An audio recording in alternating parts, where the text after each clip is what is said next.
Welcome, everyone. I see some familiar faces. Thank you all for joining us today. I'm going to go ahead and get started because we have quite a few different pieces of the presentation today. And a lot of you know me. My name is Laura Alexander. I am Assistant Professor of Religious Studies and the Goldstein Family Community Chair in Human Rights at the University of Nebraska at Omaha. So this is a human rights forum, and I'm really excited about it, both because of the topic and also because we're sort of doing two things at once. So I teach a course called Religion and Human Rights, and this semester that course incorporated a service learning project. Our community partner for the project is the Tri-Faith Initiative. For a little over a month now, the students from my course have been working in the garden and the orchard at Tri-Faith, alongside the garden committee from Tri-Faith, which is made up of members of the three congregations. We've also been learning about Tri-Faith, interreligious dialogue, the impact of food donations within the community, and Native American perspectives on and relationships to the land. So that includes conversations about food sovereignty, which is an important consideration that we'll talk about soon. So this event actually serves this dual purpose. It's the celebration and reflection on the service learning project, and it's also a human rights forum that will address interreligious dialogue, land use, Native American religion and land, food sovereignty, and more. So all these topics that I'm bringing up. The Human Rights Forum is part of an educational series, which is sponsored by the Goldstein Center for Human Rights, which brings together expert panelists to discuss topics in human rights. This will probably be the last Human Rights Forum for this semester, but we should be having probably 2 more Human Rights Forums in the spring semester, so you can definitely keep an eye out for those. Today's forum is entitled Human Rights, Sacred Land, and Food Sovereignty. And our moderator is Dr. Brady DeSanti, and Rold Lakuta Ore Ojibwe, who will introduce the panelists in a few minutes. So I actually want to start by talking about the Tri-Faith Garden and Orchard for just a minute, and then the students will present some of their thoughts on the service learning project. The garden and orchard are located on the Tri-Faith Commons, and they're next to Temple Israel, and really I think both of them are pretty impressive. I'm going to show you a couple of pictures so that you have a sense of what they look like. So here you see the garden, and I'll go ahead. This is kind of a picture from afar of the orchard. The garden has 12 raised beds, I think 12, Bonnie will correct me if I got that wrong. A ground level plot that grows gourds and pumpkins and all kind of cool stuff. A row of sunflowers, and soon it will also have 2 larger beds for corn, beans, and squash. The orchard, which is what you're seeing right now, has at least 28 fruit trees on multiple rows, apples, peaches, and pears. Through the work of volunteers and the fearless leadership of Bonnie Lizerowitz, who is the head of the garden committee at Tri-Faith, the gardeners are able to donate hundreds of pounds of beans, tomatoes, peppers, okra, greens, sweet potatoes, regular potatoes, carrots, radishes, and I'm sure there's more. All of the donations go to local service organizations or food pantries, like the Intercultural Senior Center and Chabad House. So the garden serves multiple purposes. It helps make the land flourish, it brings people together in interreligious cooperation, and it provides nourishment for the community. And I definitely here need to give a shout out both to Bonnie Lizerowitz and to Amanda Ryan. Amanda coordinates the garden from the Tri-Faith staff side, and as I said, Bonnie leads the garden committee, and she has been our main point of contact for gardening shifts during the service learning project. She's also helped us to understand the garden and its growing season, and then we've just also had a lot of good conversations while shoveling dirt. We'll hear from Amanda in just a couple minutes as a panelist, and I'm going to see if I can unshare and ask Bonnie if you would give us a wave from your Zoom screen. Hopefully most folks can see her. Thank you, Bonnie. What I really appreciate is that I've sort of joked that Bonnie she's so good at like understanding the gardening and really doing a lot of research about how to do this well, so that when we go, she can just kind of tell us what to do. And as a novice gardener myself, I really appreciate just being able to kind of follow her lead. She really works on best practices for gardening without manipulating the land too much or using harmful products. Again, she coordinates volunteer times. And I appreciate all the work that she puts into the garden and orchard and into our service learning project. So over the past few weeks, the students in my course have been really good sports about rolling up their sleeves and working hard in Nebraska fall weather. And as you can guess, Nebraska fall weather can mean anything from 85-degree heat with gusty winds that blow all the mulch in your face to 30 degrees of cold and foggy weather, from very dry weather to very damp weather. With so many restrictions on gatherings right now, I have really appreciated that chance to work together with the students and just for them to be able to hang out together in a safe way. We have planted trees, pounded stakes to support the trees, mulched, hauled dirt, harvested vegetables, and we've even gotten to taste a few spinach leaves and carrot greens. I'm going to show you just a few more pictures courtesy of Kathy Boshin to show you what the garden has looked like and a little bit of some of our work. So here's the orchard again, and that is in fact us in the orchard. Digging some dirt. That was pretty hard clay dirt actually. So those who were there digging these tree plants put a lot of work into that. Wheelbarrows, mulch, dirt, mulching. Bonnie getting us ready with the wheelbarrow and supplies. And here's the garden, doing some harvesting, probably beans and tomatoes. You can see Temple Israel in the background. Again, working in the garden, doing some harvesting. And here are some of the fruits of labor of both the Tri-Faith Committee and the students' work.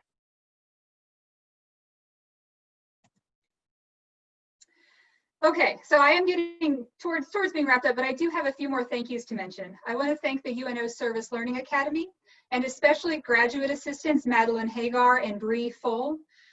Bree has been working really closely with me and has coordinated a lot of schedules. She found and hauled supplies for us. Very importantly, snacks. She got us snacks and water. Served as a liaison between the class, service learning, and Tri-Faith, and also just helped me think through kind of managing and coordinating the project. Madeline has worked on logistics as well, and she'll be picking up and hauling supplies pretty soon too, now that the weather's getting colder. I also want to thank UNO Native Studies and Religious Studies. And in addition to Bonnie, again, all the members of the Tri-Faith Garden Committee who've taken us under their wing. And as always, this event is on Zoom, and the fact that we're all here couldn't happen without Courtney Kopietz, who is Communications Specialist at the College of Arts and Sciences at UNO, and also Angela Brown, Program and Design Manager for the Goldstein Center. It takes a lot of people to make a project like this possible, and I'm really grateful to all of you. So we're talking about land today, and I would like to take a moment to recognize that the city of Omaha stands on the traditional treaty lands of the Omaha and Oto-Missouri tribal nations. I also wish to recognize and show respect to the 3 other federally recognized tribal nations that reside in the state of Nebraska: the Ponca tribe of Nebraska, the Winnebago tribe of Nebraska, and the Santee Sioux tribe of Nebraska. Thanks. Okay, so now I'm going to shift to introducing the first part of our program. We're going to hear just a bit from the students about their experience with the garden and the orchard and what they've learned. I asked the students from the course Religion and Human Rights to form 4 groups and then have each group answer a slightly different question about the service learning project. Since we don't have time for every single student in the course to speak, each group has designated 1 or 2 spokespeople. So we'll have 4 short presentations here to start us out, just a couple of minutes long, to let the students have a chance to reflect and tell you about the project that they've done. Let's start with group 1, which was addressing the question, what have you learned about tri-faith and interreligious dialogue through this project? So I'll invite the students who are the spokespeople for group 1 to go ahead and unmute yourself, and then you can begin your presentation. Okay, hi, can everyone hear me? Perfect. Okay, I'm in group 1, and as Dr. Alexander said, our question was, what have you learned about tri-faith and interreligious dialogue? I'm going to try and share my screen here, so bear with me. I'm not 100% sure. Okay.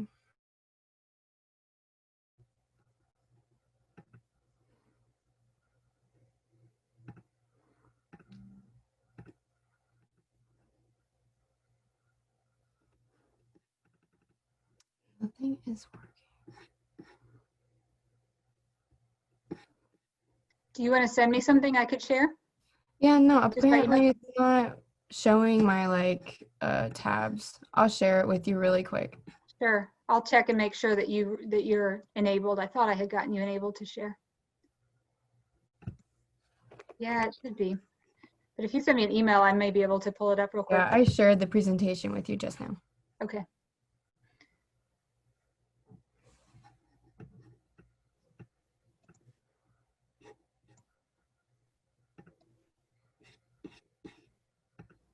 Okay, let's see if this will go. How's that, Jasmine? Perfect. Close enough? Thank All right. you.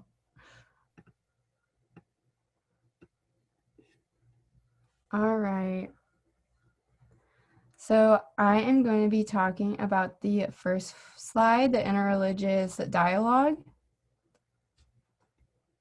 So Dr. Alexander, can you please, okay, perfect. All right. The goal of interreligious dialogue is to promote acceptance and understanding of different religions through communication. Historically, there is friction between adherents of different faiths due to misunderstanding of each other's religion. Communication between religions creates clarity and highlights the similarities between each faith. Institutes such as Tri-Faith initiate creative ways to get a sense of community and understanding between different faiths. And then my group mate Julia will talk about Tri-Faith.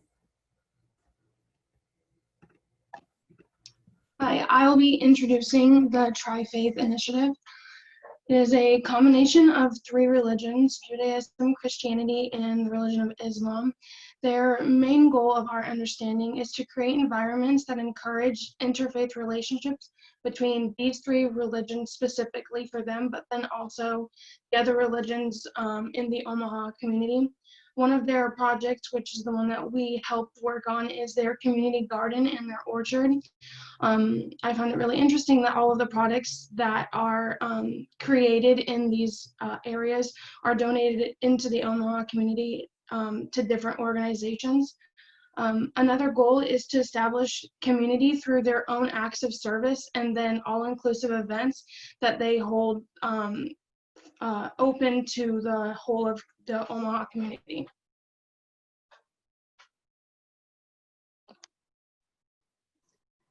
Thank you.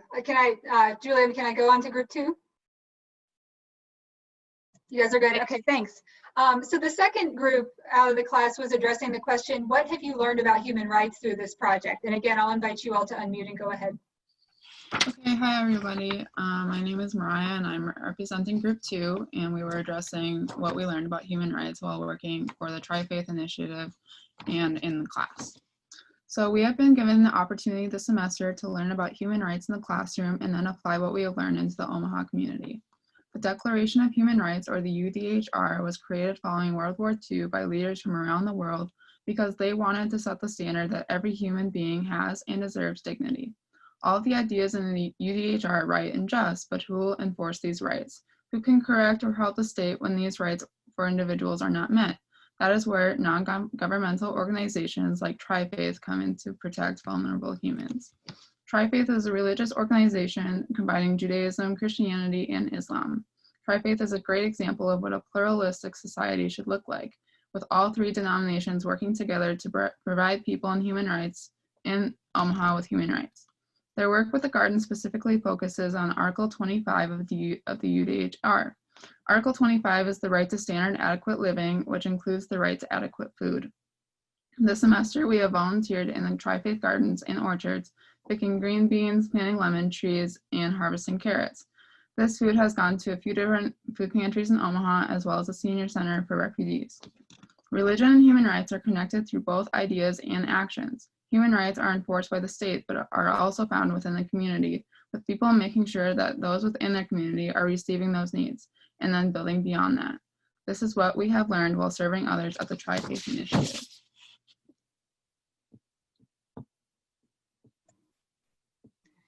Do you have a second presenter for your group, Mariah? No. Okay, thanks.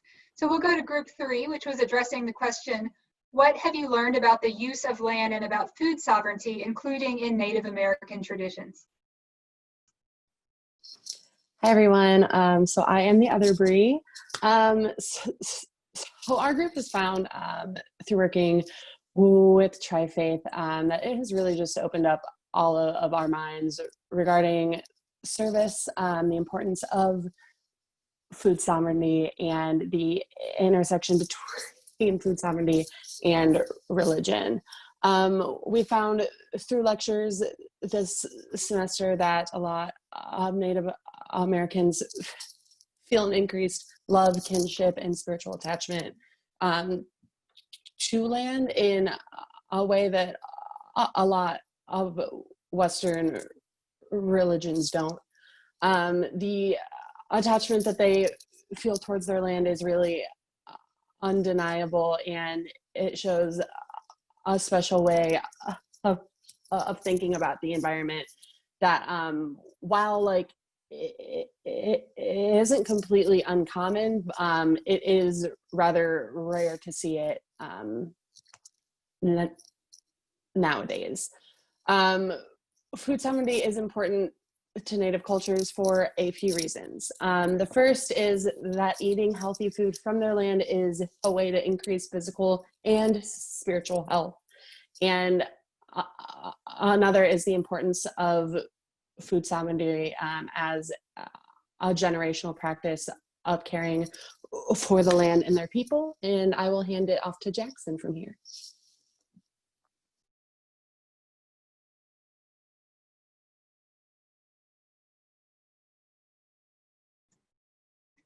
I can see you, Jackson, but you're on mute. Do you mind unmuting? And you can go ahead.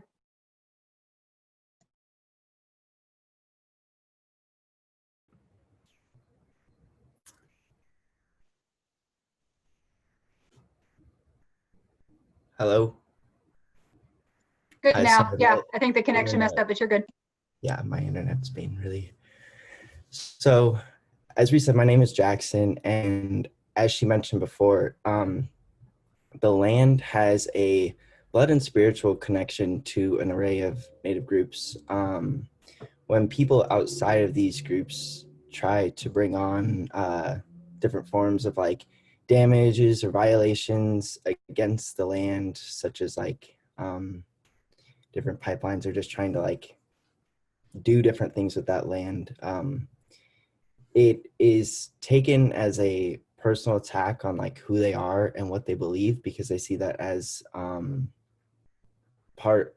they see that as a living thing.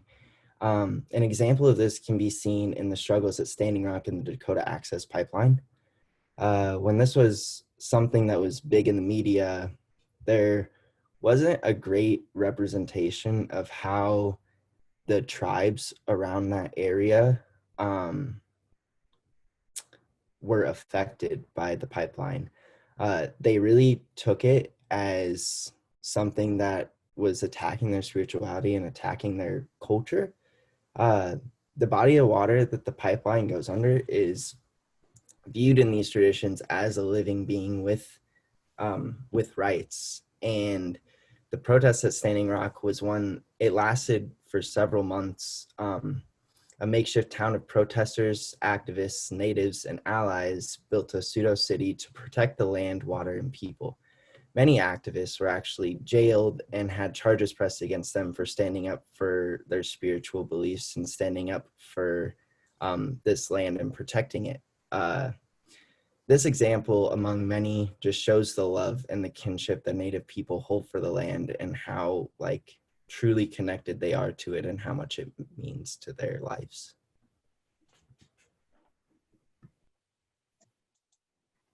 Okay, and group 4 addressed the question, what skills have you learned through the gardening you did and or through our discussions and assignments that were related to the project? Hello, I'm LaShira from group 4, and oops, there it goes. These are some of the skills that our group obtained during the gardening. We learned how to garden in an organic way.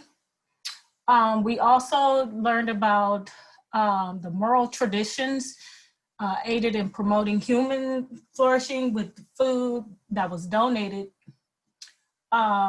We also learned about growing produce more holistically, Bonnie made sure we knew that piece and respect of identities. Another skill we learned was how crops benefit the soil and each other. So in some of the beds, there were like multiple crops, and some of them, like the seeds would just blow over into another bed. And we discussed how that just benefited the plants that were, the vegetables that were already in that bed. And we also worked on teamwork, communication, and planting trees. There was definitely a lot of communication with the tree planting, working together to get the trees from the truck bed all the way down into the orchard. Oops. And, oh, that was the last one.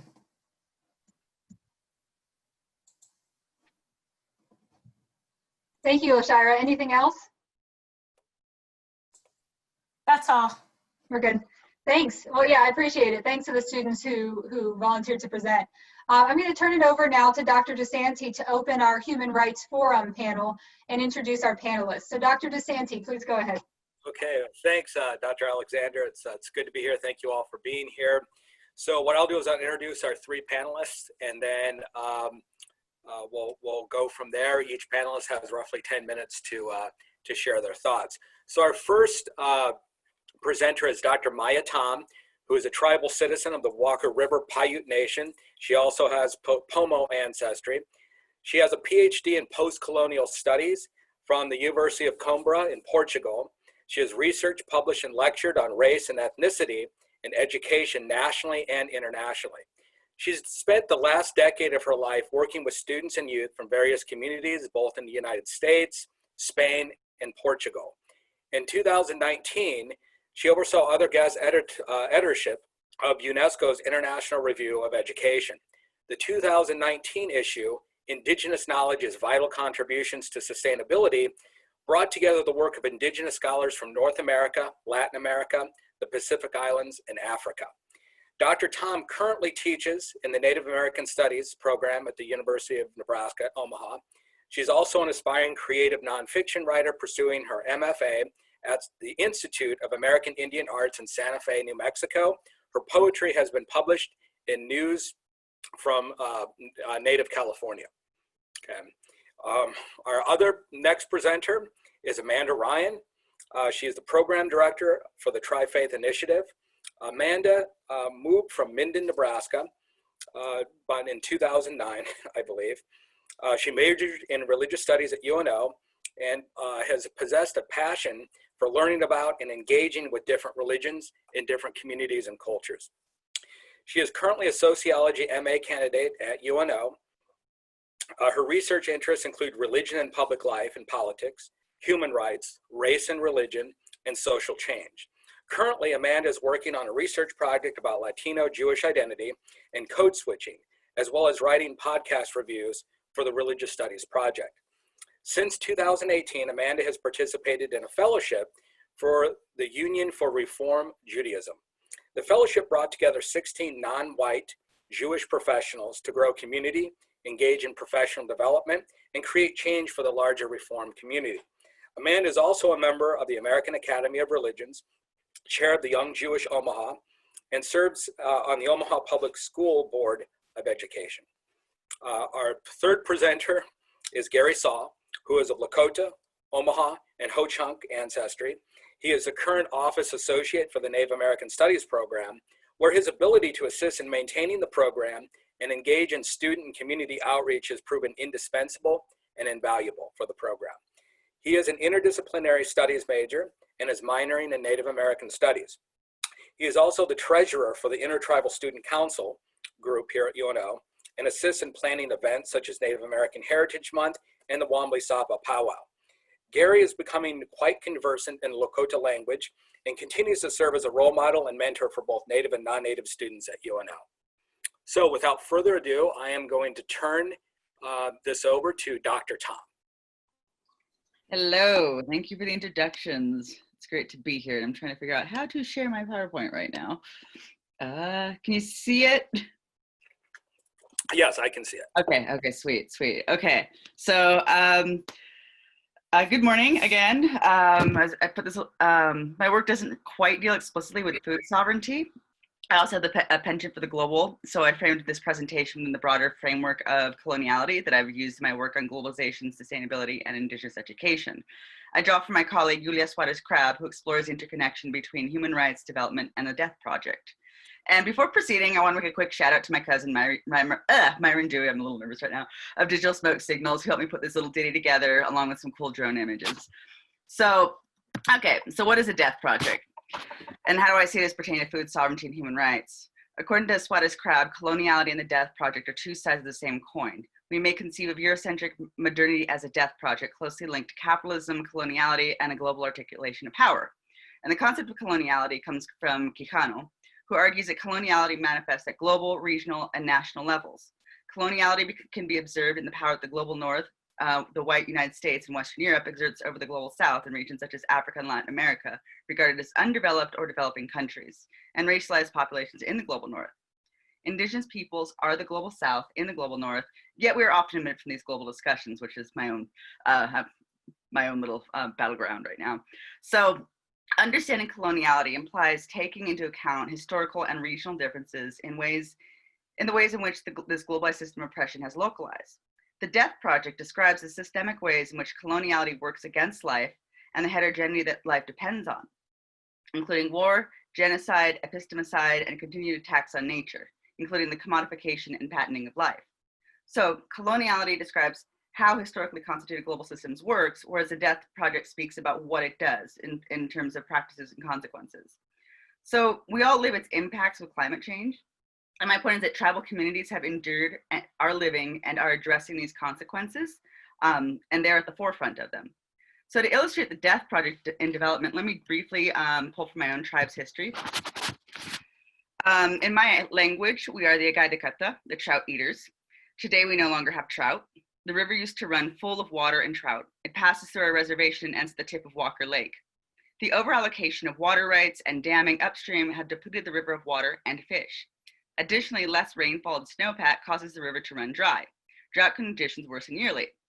So on the right-hand side, this is from a particularly dry year, and that's like the shore of the lake, or it's just mud and cracked and dried.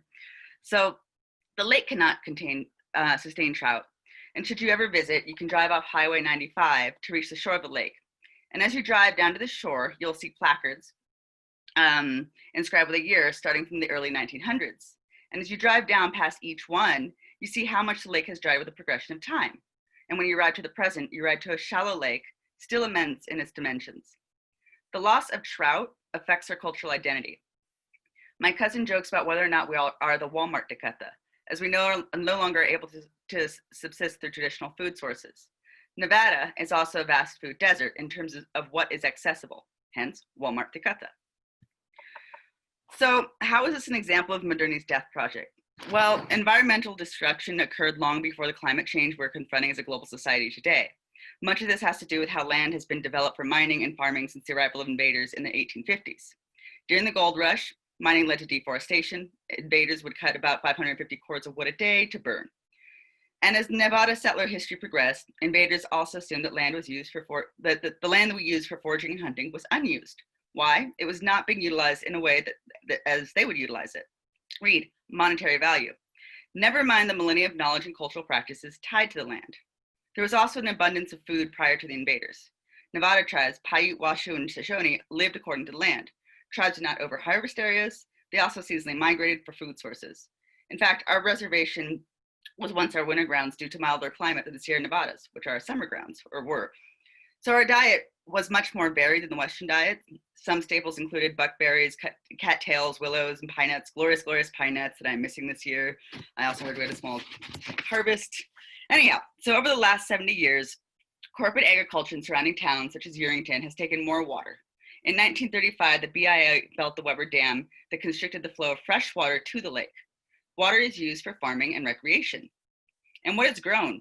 produce like alfalfa and onions that require a lot of water in what is otherwise an arid climate. And then within this time span, cattle and horses also became the primary livelihood for tribal members. Grazing further impacted the land and our relationship to it.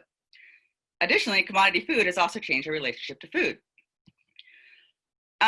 So the issue of food sovereignty is one of the many ways that tribal communities are living in and confronting historical ramifications, namely how the death project has not only impacted the land, but our relationship to it, and by doing so, our health and well-being. Food sovereignty is based on our inherent right to have healthy food, clean water, and clean air. It also looks different from tribal community to tribal community. Each community has a different relationship with food, that is, plants and animals. So Walker River Paiute Tribe's food sovereignty has been off and on for the last 5 years.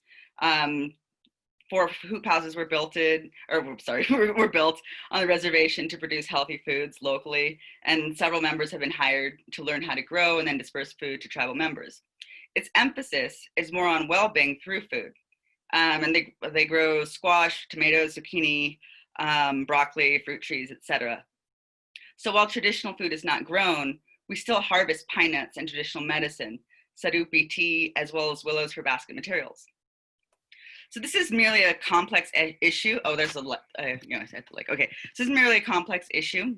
We can also go to pollution or munitions of the lake and explosions. But with this snapshot, I wanted to situate our local history and food sovereignty project within broader histories and illustrating just what the Death Project is. In a publication with colleagues, we've taken from the Death Project to question what a life project entails. We pull from Mike Erickson's attention to Indigenous ecological survivance. He considers how Indigenous peoples persevere and promote their environments through practices of nurturing integral to their cultures and also adapting to current social and economic and environmental challenges. So we're seeing how Indigenous peoples are engaged in this work, even if the bulk of what we may produce may not be traditional. Displacement, forced migration, and colonialism has vastly impacted Indigenous communities worldwide. The right to practice culture goes with food and is therefore inextricably linked to tribal sovereignty and the right to self-determination. Food is also culture and not just nourishment. Food is a part of ceremony and reclaiming those values. We cannot reclaim food until we reclaim land and our relationship to it. On the other hand, there's also the need to conceive of this globally. In order to do so, it is essential to understand the interconnectedness that has for centuries been fabricated as separate. Swada's Crowd points out that human rights and development are linked to Eurocentric secular rationality. That is, the ontological construction of the human justifies environmental degradation. How? Well, within the broader spectrum of human rights, development concerns humans' relationship to nature as the exploitation of it in ways that privilege humans. It has drastically changed and impacted our ability to live off the land. Global consumerism and capitalism of food and food production have impacted all of us. A major difference between prior years and the present is that climate change and pollution brings us all to these questions, which make important discussions happening in food sovereignty and having access to our food as important for Indigenous peoples as non-Indigenous peoples. So thinking critically from our communities, it is vital in working towards strong proposals that operate against coloniality and towards a life project. In this respect, I look forward to hearing more from my fellow panelists, and thank you for your time. Thank you so much, Dr. Tom. Really appreciate that. Our next discussant will be Amanda Ryan, please.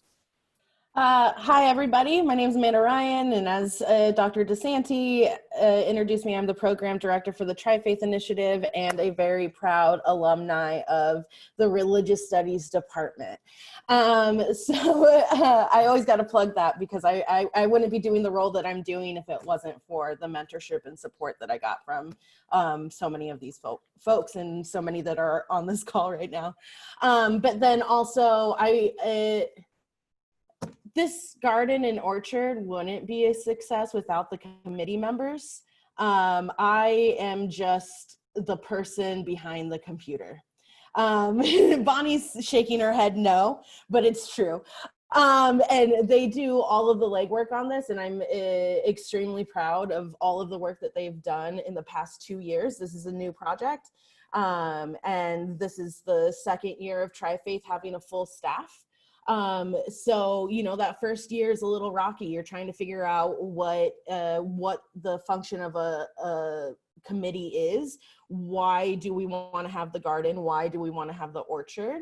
And originally this project was born out of the Temple Israel Social Justice Committee.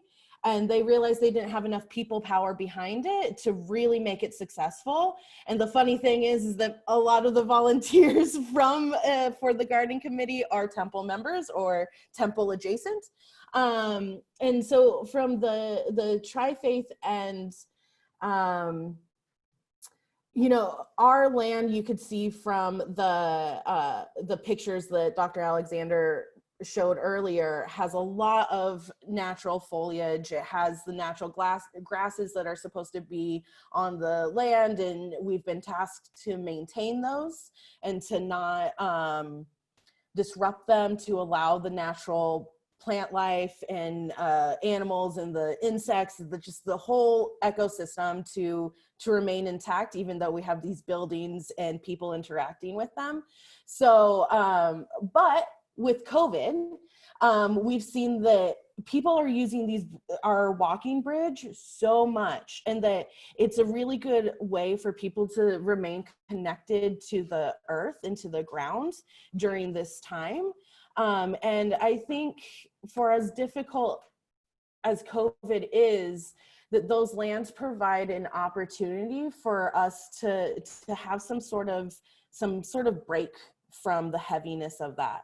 I know that I personally find a lot of my own spirituality, whether that's through the lens, well, it's always through the lens of being a Latina and about being a Jew, but that connection to the earth has always been incredibly important to me. So that's why this project is something that I'm helping to spearhead on the Tri-Faith side and make sure that it's a priority going forward.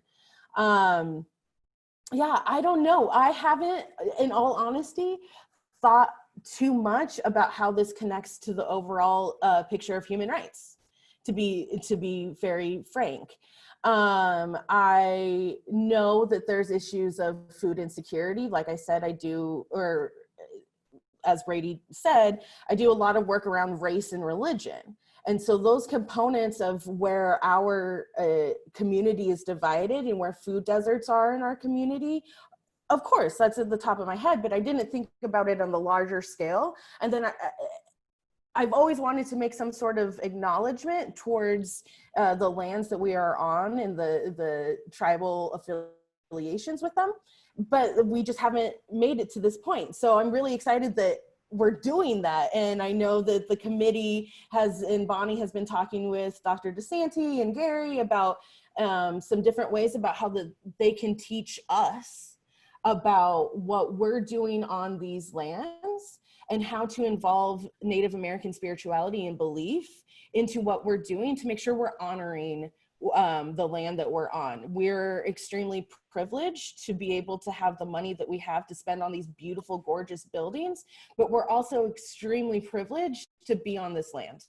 And so I know for me, it's a priority to be able to acknowledge that and to make our other people who interact with Tri-Faith know that we do take this seriously and that we want to push that conversation to a larger audience that maybe doesn't know so much about food sovereignty or even like land acknowledgements before programs, right?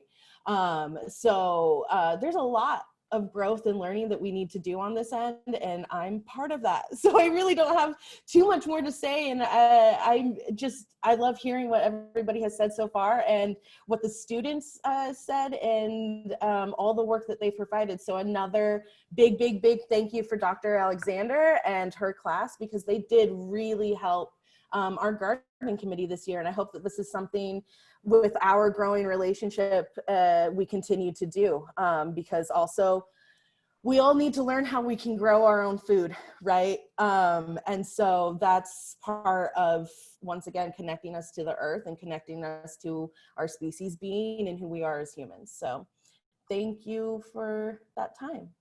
All right, well, thank you so much, Amanda and Dr. Tom. Our final panelist is Gary Saul, who's going to address this topic in more of a general fashion, kind of Native ways of knowing and relating to the world in a general sense. So without further ado, I'll turn this over to Mr. Saul. Thank you, Dr. DeSanti. So yeah, I'd really quick like to thank also Tri-Faith for inviting myself, Dr. Tom, to participate in this very important conversations and dialogue. I'd also like to thank Dr. Laura Alexander as well for kind of making us aware and sort of the initial invitation. Again, it's always I took one of Dr. Alexander's classes previously, so she's a tremendous teacher and also a great friend. So thank you. So real quick, just kind of diving in, I guess, right away. Today, I thought about what I was going to talk about a little bit, and before I did want to talk about food sovereignty and how that relates, because that seems to be the most pressing matter right now for tribal sovereignty. However, I think that there's an issue that sits behind that needs to be discussed first. That everything else kind of follows after and sits on. Of course, food sovereignty is vitally important to our tribal way of life, and also our sort of our own sovereignty as as distinct political units, you could say. And the fact of the matter is that there is no political autonomy without food sovereignty, and that is something that is probably true for all people, not just tribal nations. But yeah, before we can get there, I think what we need to talk about is the worldview that produces the spiritual, not just the political need for food sovereignty. So what I'd like to talk about today is the importance of place, personhood, and interconnectedness in Indigenous worldview. So just really quick, I'd like to preface by saying that there definitely is a problem in assuming that there is a single monolithic Native American culture, which there certainly is not. During the arrival of colonial powers into this hemisphere, there were probably thousands of different tribal nations and cultures, hundreds of different languages, each representing a unique paradigm and worldview.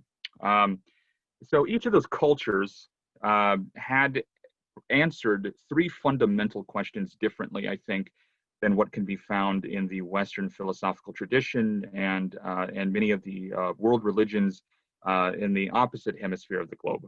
And those three fundamental questions are: what is the world? What does it mean to be a person? And what ought a person do living in this world do in order to be good?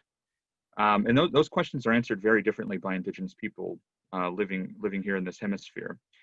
So our traditional ways and spiritual understandings of the world really are a matrix of understandings.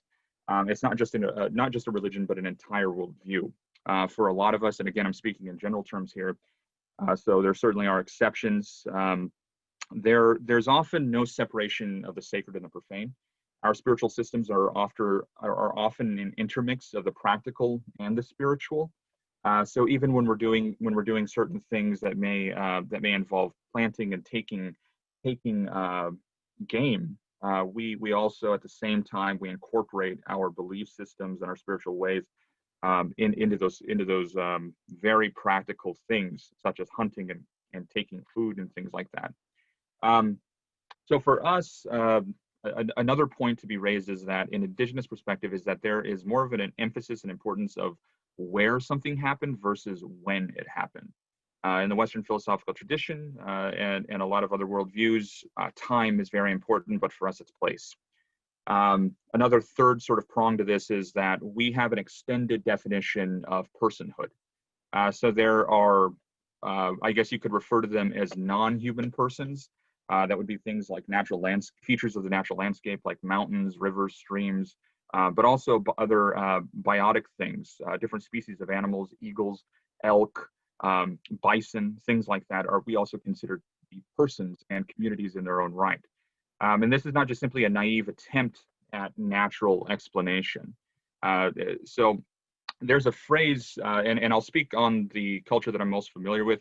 As Brady mentioned, I'm also Ho-Chunk and Omaha, but I'm most familiar with my Lakota ways.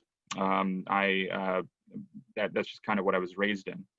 There's a phrase in our language that's mitakuye oyase, and it often translates in English to all of my relations or all of my relatives.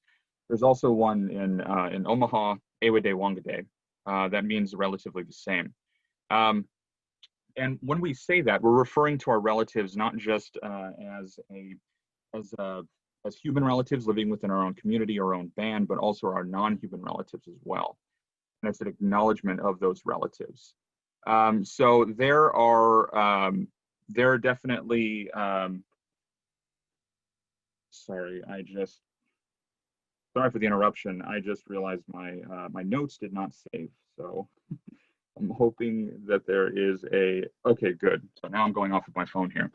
So anyway, there is, just kind of raise, again, going back to that point of mitakuye oyasin, when we're referring to our relatives, it's not just human relatives, but also our non-human relatives and our acknowledgement and respect for them. So I'd like to just kind of talk about, to illustrate what that means when we say that. And I think a really good example of that recently was the reintroduction of wolves into Yellowstone National Park.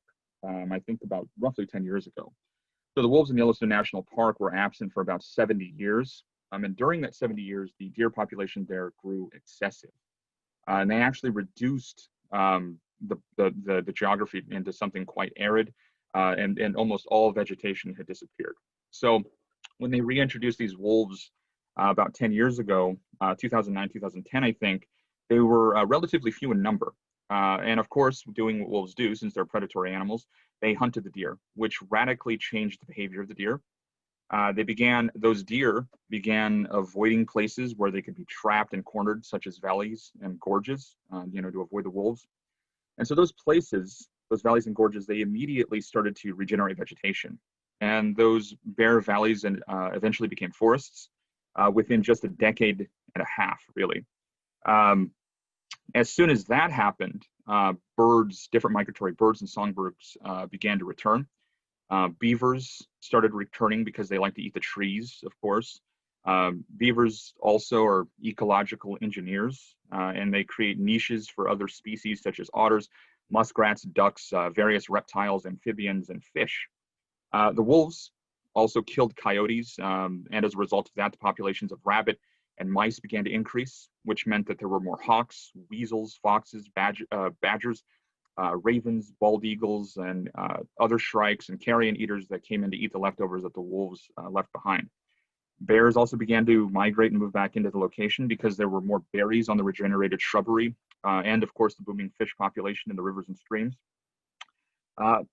So the wolves even actually changed the behavior, literally changed the behavior of the rivers.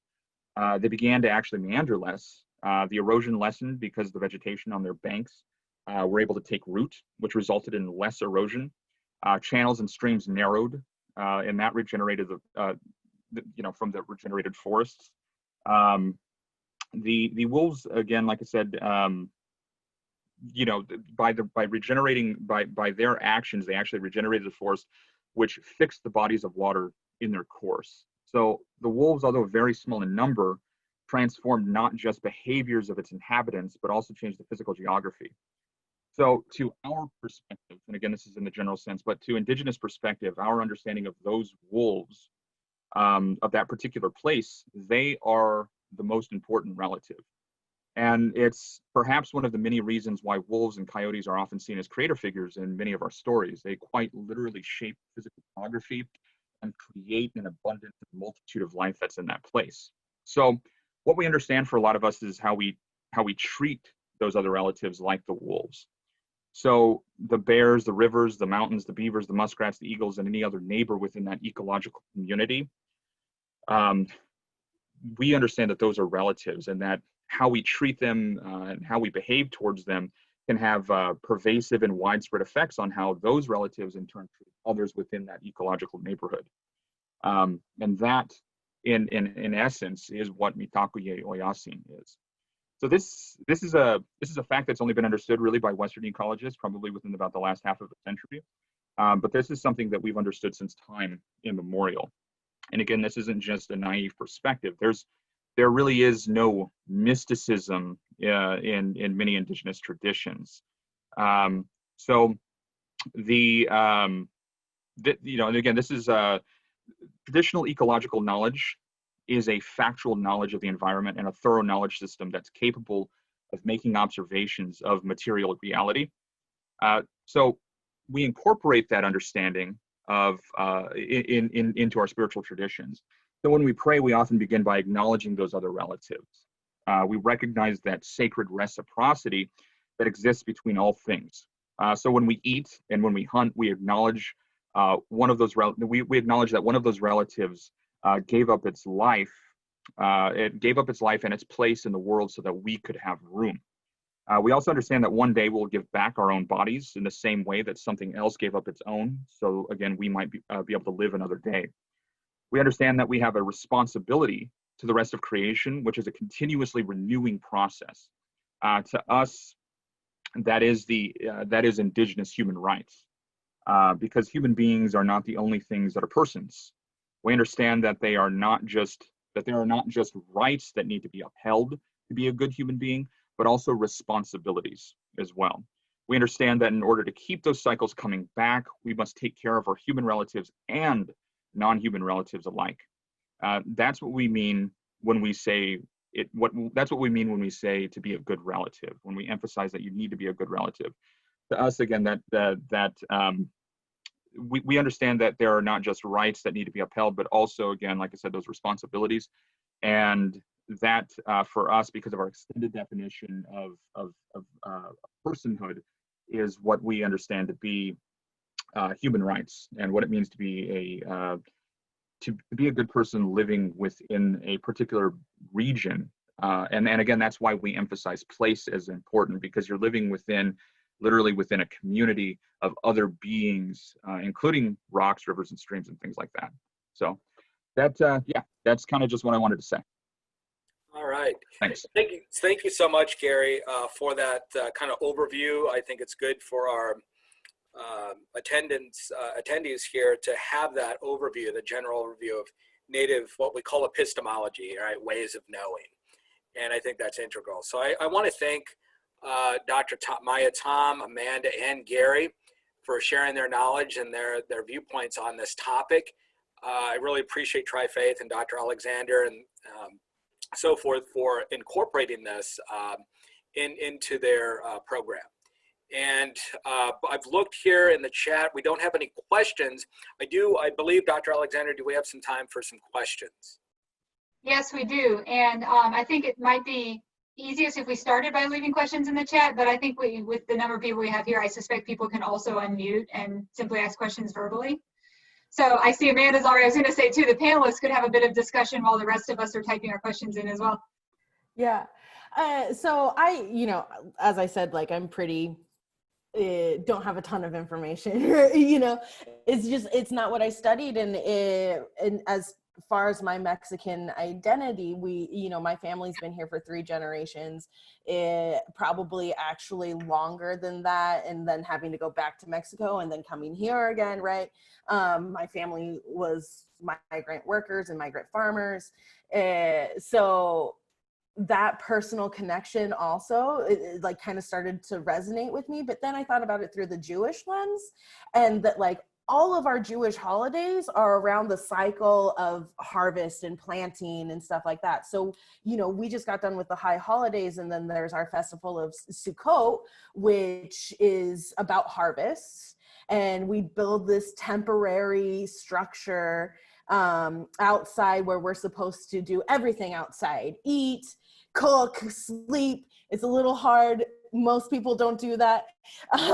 But it just kind of reminded me of that, like even within what's now, considered a Western religion, that so much of that was actually so tied to the land that Jews were on, right, at some point in time. And so I think that there are actually a lot, and that there are, Jews of color who are of different ancestry that are incorporating, whether they're Native or Black or Latino, that are trying to incorporate those identities together. And that just, especially Gary, what you were talking about, I kind of started to see those connections of how that identity process could be formed.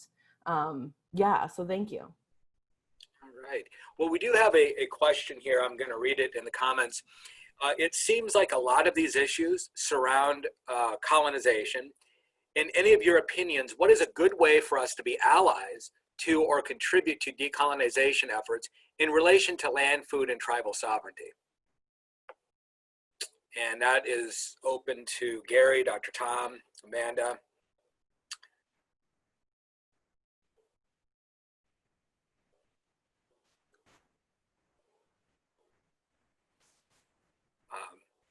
Dr. Tom, do you want to take a look at that? So a lot of these issues surround colonization, and what is a good way for people to be allies or contribute to decolonization efforts in relation to land, food, and tribal sovereignty? You're on mute. I'm going to hear about that later. But yeah, Dr. Tom, you're on mute. Okay, but I'm seeing there's another question. Maybe we can do the two of them together. Dr. Tom, is a life project you described as essentially a local project. Perhaps there are global connections between people who are pursuing these projects, but each local group would pursue a project specific to their local environment and food sources. What can be shared globally and what is primarily local in these projects? We kind of, my colleagues and I thought it like, wanted to reconfigure, like when we did our publication on Indigenous education sustainability, we didn't like the term Death Project. So we're looking at Life Project as another way of seeing how we can, well, looking at education, how do we indigenize education for Indigenous futurities? And I think any struggle is inherently local, and understanding like the local practices. At the same time, I'm like over caffeinated right now.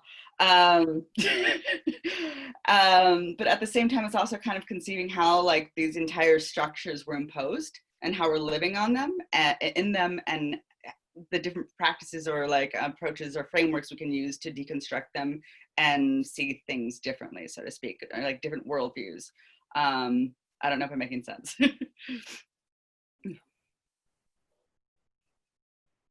Okay, well, there's a question for Gary here, Mr. Saul.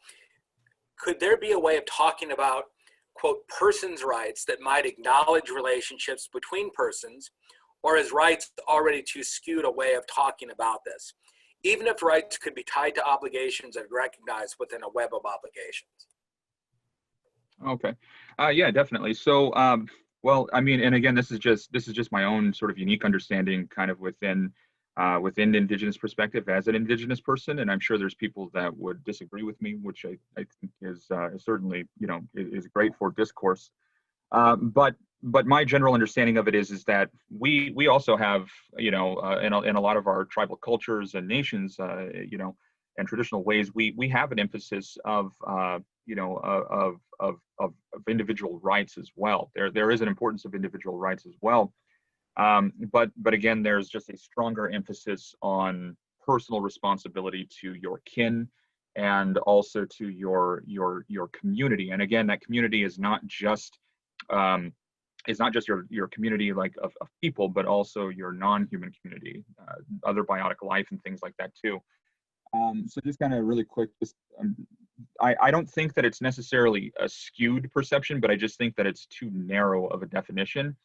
And that would, like, when we talk about rights, it kind of, it excises it from its vital context, basically. That I think that if the understanding of rights could be included with responsibilities in that kind of interconnected framework of other, you know, kind of these other spheres of interactions with not just your, you know, people within your community, but also non-human beings as well, we might have a better context and understanding of what rights really actually means and what it entails to have those rights, and what it means to have those responsibilities too. Okay, and kind of going off that, kind of one of my overall interest is the idea of the rights of nature. You know, back in 2014 for the Goldstein lecture, we had Anishinaabe, you know, Ojibwe environmentalist Winona LaDuke, and that was her talk, was on the rights of nature. And wild rice, which is a sacred food to Anishinaabe communities in the Great Lakes, have understand it as personhood. You know, and you're starting to find, even in India, I forget, there was a river that was granted personhood. And so overall, do you panelists and anybody see the idea of human rights because with Native people, from my understanding, is that human rights incorporate those larger kinship networks of other than human persons, which would incorporate plant and animal relatives and natural features. Is the field of human rights open to that, or is it still kind of learning how to approach that whole topic?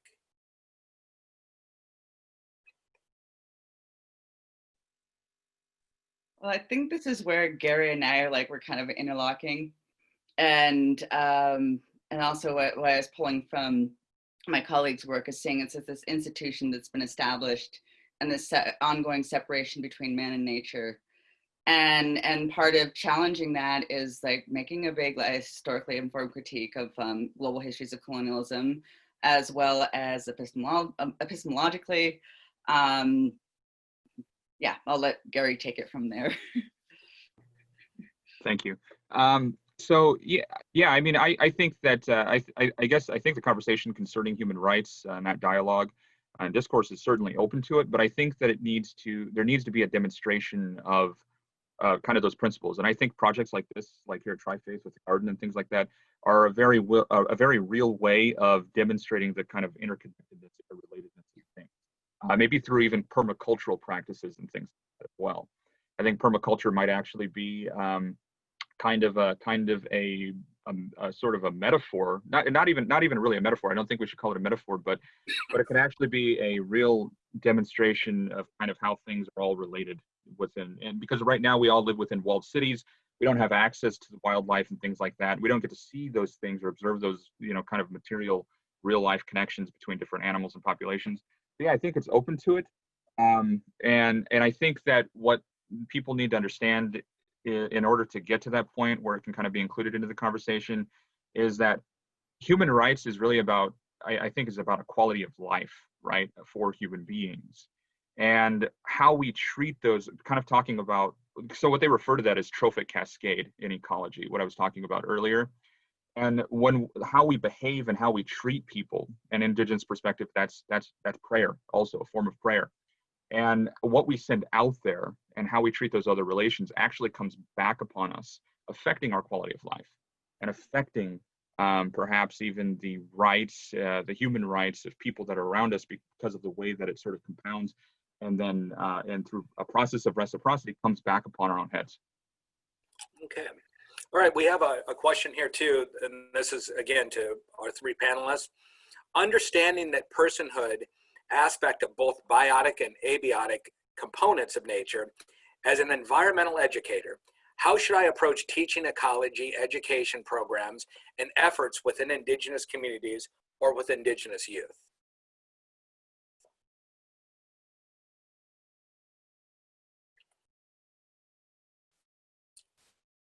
So presumably, how would these ideas, how would an educator, an environmental educator, approach teaching ecology, a scientific discipline, to Indigenous communities or with Indigenous youth? How should that be approached responsibly?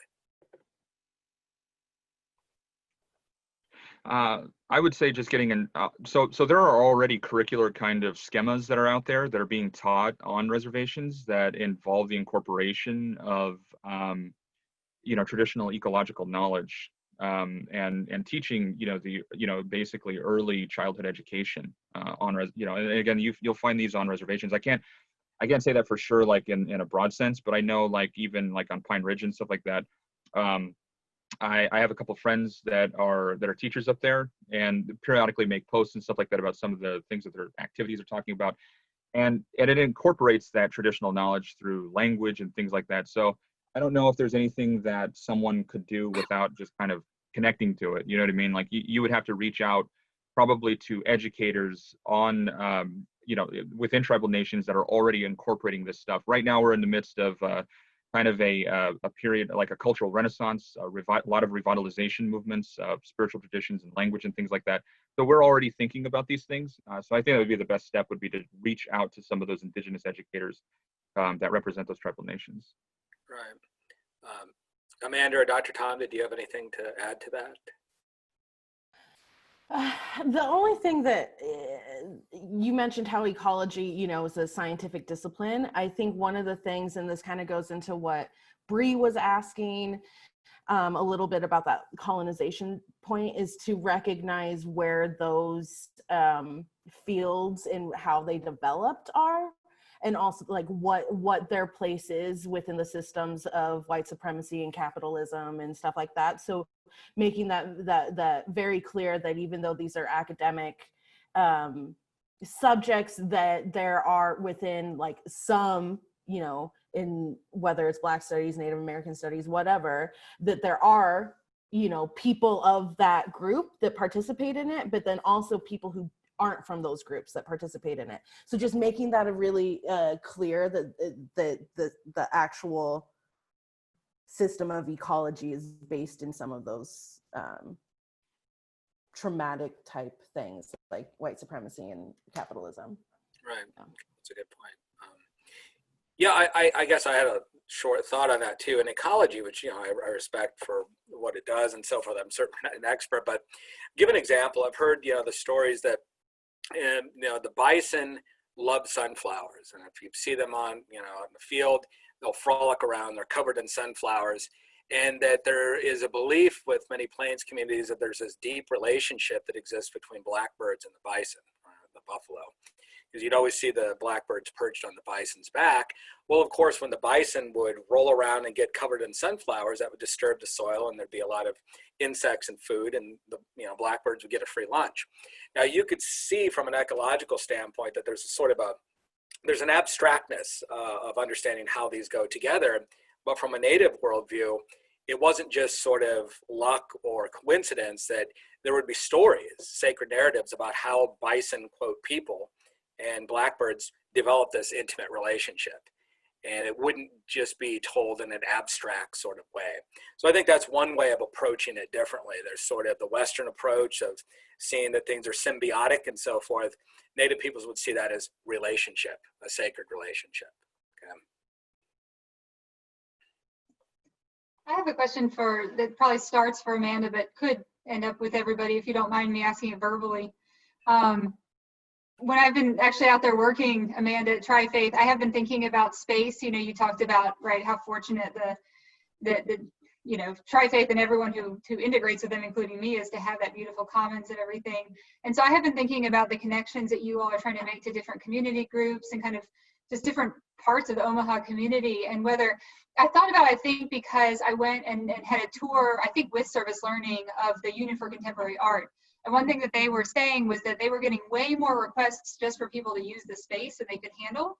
And they hadn't thought about, and she was saying, I mean, it made her realize how much people are starved in a lot of ways for just simply beautiful space, whether that's indoor space for an event or whether that's outdoor space. So this is hopefully not to put you on the spot, but just to ask, like, whether you've had conversations or just your own thoughts about the potential for that space actually as a beautiful space in the Omaha area. I know it's kind of out west, but, you know, do you think there's more possibilities for how that space might actually provide a place for connection too? Yeah, I think that that's something that we're constantly thinking about, in particular because of COVID, that we can't do those in-person larger events. Like basically the garden and orchard is the only thing right now that we're allowing people to be in person, right? We're taking this very seriously, and so we are trying to figure out how we can utilize that space more for connection. Right now, you know, it's just kind of taking in the form of, oh, we need to put some benches so people can sit down on the bridge, which is true, right? Just to take that time. But I think really these relationships that we're starting with Brady and Gary and you and hopefully Dr. Tom soon, that can help us as well, right? And to like really look at the connection between earth and space and people and future, that I think that I'd appreciate some guidance in that, like, you know, and how we can do that better, and in a respectful way, right? Yeah.